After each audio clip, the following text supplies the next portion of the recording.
खून की धाराओं में बहता एक ऐसा रहस्य छिन्नमस्ता जो जीवन और मृत्यु दोनों को साधती है।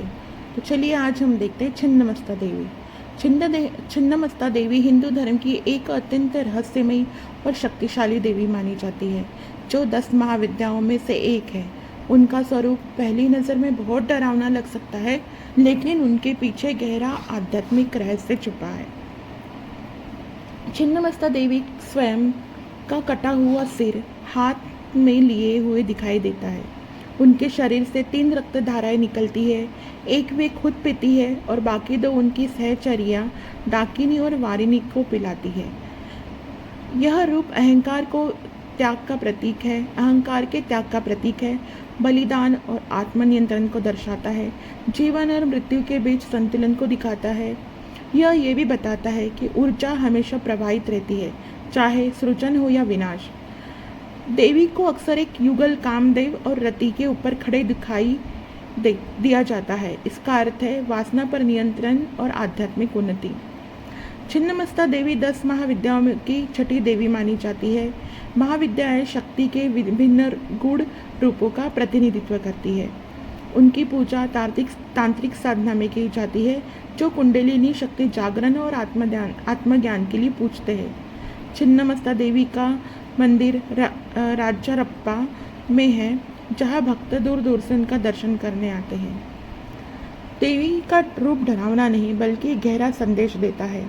असली शक्ति अपने अहंकार को त्यागने और जीवन की सच्चाई को स्वीकार करने के लिए होता है।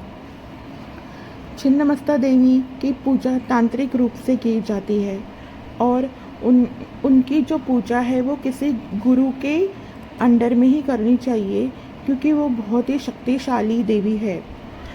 उनकी स्टोरी है कि एक बार की बात है, देवी और उनकी सहचारियाँ डाकिनी और वारिनी के साथ नदी में जा रहे थे। तो एक दिन उनको क्या हुआ कि उनकी सहेलियों को भूख लगी, और वो भूख कहीं ऐसी खाने पीने की भूख नहीं थी, वो एक चेतना की भूख थी। तो माता ने अपनी गर्दन काट ली और उसमें से जो 3 धाराएं निकली है वो अपनी दोनों सहेलियों को पिला दी और खुद एक धारा पी ली। इसके हमको ये समझ में आता है कि शरीर से निकलने वाली जो धारा एक रक्त की नहीं, वो चेतनाएं की थी। जो चेतनाएं, जो एनर्जी उन्होंने अपनी सहचरणियों को दी और खुद भी पी ली।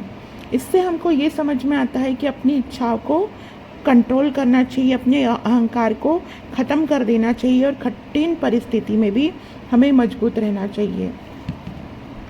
देवियों की जितनी भी एनर्जी वो हमें कुछ ना कुछ सिखाती है, वो हमें जीवन का मार्ग दिखाती है, जिससे हमें ये समझता है कि जीवन में जिया कैसे जाए, अपने अहंकार को दूर कैसे रखा जाए, अपने ईगो को कैसे दूर रखा जाए, डर से कैसे दूर किया जाए, अपनी ओवर थिंकिंग कैसे दूर की जाए, अपनी इच्छाओं को कैसे कंट्रोल किया जाए।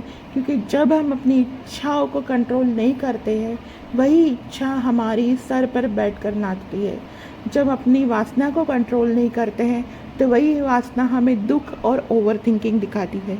जितनी भी हमने 10 महाविद्याएं देखी है, उसमें हमको यही समझाते हैं कि अपनी सोच जो है वो पॉजिटिव रखनी चाहिए, अपने दिमाग को सही कामों में लगाना चाहिए, अपनी इच्छा, काम, वासनाओं को कंट्रोल में रखना चाहिए।